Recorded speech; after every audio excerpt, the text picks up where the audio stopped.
এখানে কারি পাতা পাড়া হচ্ছে। কেউ কারি পাতা দিয়া কিতা বানাইবা? কারি পাতা পারতাছ? চিরাবাজি কারি পাতা দিয়া। চিরাবাজি? ও তাইলে আজকে কারি পাতা দিয়া চিরাবাজি রেসিপি হইব। ও কারি পাতাটা আইনে সেটা ধুইছিলাম, তার লাগি কারি পাতাটারে ড্রাই ড্রাই করে একদম তেল ছাড়া একটু বাইচা লইতাছি, মুচমুচা করে এরকম মুচমুচা করে বাইচা লইবেন কারি পাতাটারে। তার সাহায্যে এটারে একটু এমন করে গুঁড়া গুঁড়া লইবেন, তাহলে ভালো হইব। তারপর কড়াইয়ের মধ্যে একটু তেল দিয়ে দিবেন, শুকনা মরিচ দিয়ে দিবেন।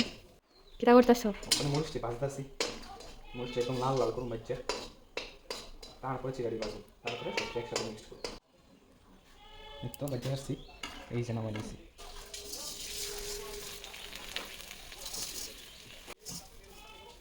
দিয়ে লাগছি ওখানে স্বাদ অনুসারে একটু লবণ দিয়ে দিন।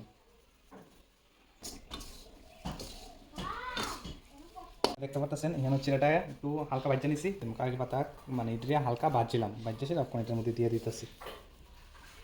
ওখানে কারি পাতা দিয়া ওখানে সুন্দর করে লাগা দিবা। এটা এত টেস্টি হইব যে তুমি বাজারে চিরা ভাজা বলেছে পাগা।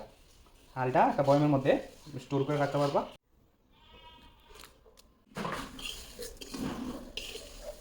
এখন মোটামুটি হয়ে গেছে গা, মরিচ টরিচ দিয়ে গেলাইছি, দেখতে পাচ্ছেন এই যে মরিচ। এইভাবে চিরা ভাজা বানাইয়া আপনারা ডেইলি সকালে চা কফির সাথে খাইতে পারেন, যারা মুড়ি খাইতে ভাল লাগে না বা অন্য টিফিন ভাল লাগে না, চিরা ভাজা। আর এটারে চানাচুর দিয়াও খাইয়া দেখতে পারেন, চানাচুর দিয়া চিরা ভাজা। অনেক সবজি একটা বয়মও স্টোর করে রাখতেছি।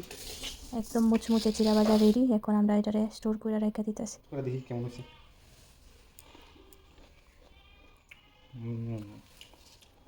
সিরিয়াসলি বলতেছি, আপনাদের বাড়িতে বানিয়ে খাইয়া তারপরে করতে পারবেন, এত টেস্ট হয়েছে।